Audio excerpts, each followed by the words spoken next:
Pleased to be joined by Louisville. It sounds strange, Kels. Louisville head coach Pat Kelsey. Like, what am I going to do in our city? Like, nobody's going to be yelling out our city anymore. I'm going to have to yell it out. Man, Mackey's down there. He's got it on lock now. He's going to crush it. So you got friends down there to visit, but it'll always be a part of our city. I'll always be a part of our city. It was a great run.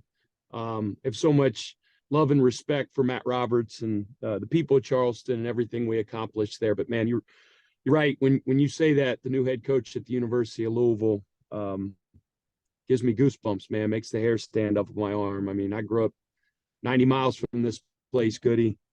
To be at the helm, to be at the head of it, and be charged with returning this program to where it deserves to be at the top of college basketball is the honor of my life. So when you got the job, and I think I broke the news, Louisville fans were not happy. They were not happy. They're like, Pat Kelsey, who is this dude? Like, who did we get? We thought we were going to get like a dude with this crazy, like resume, a Hall of Famer, and they end up with Pat Kelsey. And I said to all of them, I was like, just wait till the press conference. Wait. And you flip this thing pretty quick because, as I've told people, I've never been around anybody with as much energy as you and passion in any level, in any sport. And I've covered it all. I've covered, baseball, NFL, Major League Baseball, hockey, all of it at a lot of different levels. Like, were you worried at all? Were you worried at all when you took this thing of like, hey, they may hate me here when I go up to that press conference? Well, press conference went well. And so there's been a great response since then. I am still undefeated, which is even better. But, I joked, and you may have seen it. I just said, this is the best recruit I ever signed, my wife, which people use that joke a lot. Hope she doesn't hit the transfer portal. And everybody laughed. I think one every five coaches used that joke in their press conference. But then I said, hey, I don't know if you guys know this or not, but I was Lisa's third choice as well. And that worked out pretty good. So I feel really good about where this deal's going. So, I'm not even sure you were. Hey, you might not have been their third choice at Louisville. You might have been further down the list than Lisa had you, right? But I might have been farther down on Lisa's list as well, to be honest with you. That's probably what she told you. You were third. But Josh, I just remember in the interview process, that was one of the things. He goes, man, I get it. I mean, I get you're an energy guy. I see you doing these crazy videos and promoting the program and all that. I love it. And I love your energy. But like, do you ever turn off? Like, can you ever just kick it on the back porch and have a beer and smoke a cigar? And I'm like, dude, I'm a human being. Heck yeah, I can do that, man. Bengals are on Sunday, and I'll drink a cold Corona and Purdue my butt off and watch my Reds at night, have a good time. But, it's just important, Goody. I'm just a big believer that you got to be true to who you are. I'd be a bad version of someone else if I tried to be a stoic Brad Stevens, who's seems to be as reserved and buttoned up as somebody you've ever seen. Although I've seen him be freaking nasty too, which I love. But just how God made me, man. Be who you is and not who you ain't. Because if you ain't who you is who you ain't. All right. So what's it been like taking over a program in which there's so much tradition, and you had to flip the entire roster? Obviously, it's a different. Right now, we're in a different time when you can do that. If you had done this 5 years ago, Kels, this would have been a major rebuild that you could not have done in a year. Now, you feel fairly confident that you can get this program to relevance in a year where maybe you're making the NCAA tournament in year one. Yeah, it's a totally different day and age. I do need to backtrack because Louisville fans and Kentucky residents are going to see this, and they're going to think that I poo-pooed the Oaks. The Oaks is a big-time stinking deal. Yeah, you don't know what the Oaks is. I've been educated on it, and I know it's a big-time deal, so I don't want to act like that. But you're exactly right. It's a different day and age. If this was 5, 6, 7 years ago, the portal giveth and taketh away. There's a lot of I think when it all starting and NIL came up and transfer portal, there was a little bit of woe is me in the coaching profession to a certain extent. Not saying everybody, but there was a lot of it. But it giveth and taketh away. You 5 years ago, this rebuild would take several years.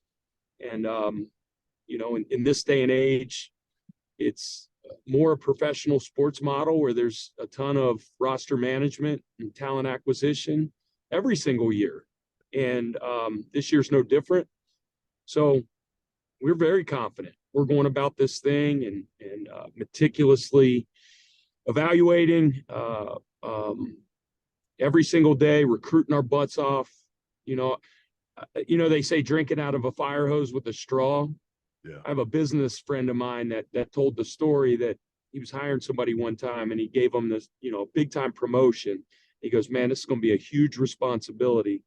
And I heard a term recently, said you're drinking out of a fire hose, out of a straw when it starts and everything's coming at you. He goes, I want somebody that's gonna freaking eat the fire hose.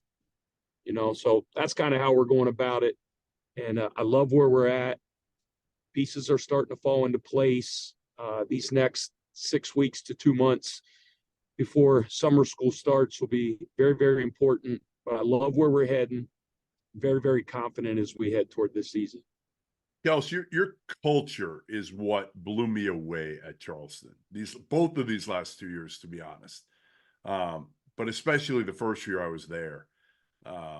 You still haven't let me get the go ahead to send out that video of you with the cards in the locker room. You can send it, but it was supposed to be just like me in the locker room having fun with our guys. We were doing this kind of like little deal that we were talking about all week where it's funny. You'll see it.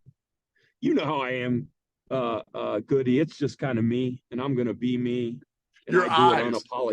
I do it unapologetically. When I was watching that thing, the way your eyes were popping out of your head, you had me ready to run through a wall. I'm not shitting you. Literally, I got out of that, and I'm like, all right, let's go. Let's effing go. And that's what you do. You listen, I think the biggest gift you have, Kels, and I never realized you had it back when we first met when you were an assistant. I didn't see it as much, right? Like, I don't think that, like, obviously you were coaching with Skip and then under Dino, like you were an assistant. You probably showed it, but I didn't see it as much because when I went to games or practices, it wasn't your show. When I got down there, I remember I got through that first practice. I called Mac afterwards and I said to him, I go, is this real? Is this Kels all the time? And he said on the other end, literally, first person I called, he's like, yep, it is absolutely real. That is him. That is his energy all the time. I'm like, holy shit. Yeah, I've said it before, man. I got a list a mile long of flaws and faults, and said this before. I definitely got the short end of the stick in looks, hair, intelligence, bunch of stuff. But the Lord gave me energy and abundance. And, it's just kind of who I am. And it's every day. I challenge my guys. And then I think the other gift that the Lord really blessed me with is an ability to inspire. Right. And Skip was great in that regard. He used to, I'm going to sound like I'm trying to be smart, but my SAT score is about half of what yours was. But he used to use Emerson, a quote that said, our chief want in life is someone who can make us do what we can. And he thought that's what really good coaches and really good teachers do. They inspire. And I enjoy it. I love it. I'm passionate about it. So what's the coolest thing so far since you took over the job? Give me somebody reach out to you. Gosh, darn, man. I talked to Lonnie Ali, the widow of Muhammad Ali. Yeah. Wow. I mean, think of that. Wow. Jack Harlow called me. I mean, my teenage girls and I am not cool. When you know how it is, your girls getting those teenage years, a lot more eye rolling and, come on, Dad. But when they found out Jack Harlow called me, it was pretty cool. He lives in and then here's the other thing that's crazy. I'm just Joe Bag of Donuts from the west side of Cincinnati. Like, the head coach at Louisville, it's it's pretty important around here. Like I go places and it's like, holy cow, people want to take selfies, and it's kind of cool. I'm not used to that yet. I'm not, but it's pretty cool. Basketball, Goody, is a big, big deal in the city of Louisville, or in this state. It's crazy. I love it. Are you L's up, go Cards. Are you disappointed that you don't get to go against Calipari, and that now, Mark Pope's at Kentucky? Like, were you looking forward in any way to going against Cal when you got to Louisville? And then the rivalry was short. It was short-lived. I mean, whether I'm the head coach here, somebody else is the head coach here, Cal's the head coach there, Mark Pope's the head coach there, it's Louisville, Kentucky. It doesn't matter. I mean, it does matter. Obviously that's Coach Cal. He's a Hall of Famer, and that would have been really cool to compete against him and things like that. But Mark's going to do an unbelievable job. Whoa, almost missed this turn. With that program, and the rivalry is going to continue. And I'm excited about it. It's a big deal in this state, man. It's a big deal in college basketball. Yeah. It's one of the biggest rivalries that we have. I used to go every year. Pumped up. I used to go every year, and I haven't been in years, to be honest, because it hasn't been.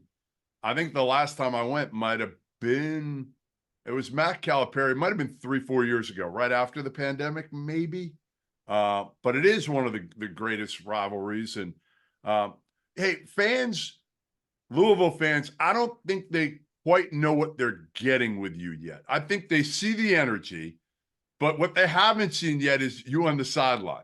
And you're not the most intimidating dude in the world, right? You check in at what? Give me your height and weight. What's the tail of the tape list Pat Kelsey at right now? 5'9", $165. Hey, I'm giving you 5'8". Pound for pound, I can do more pull-ups than any coach in America. I can tell you that right now. We've seen that.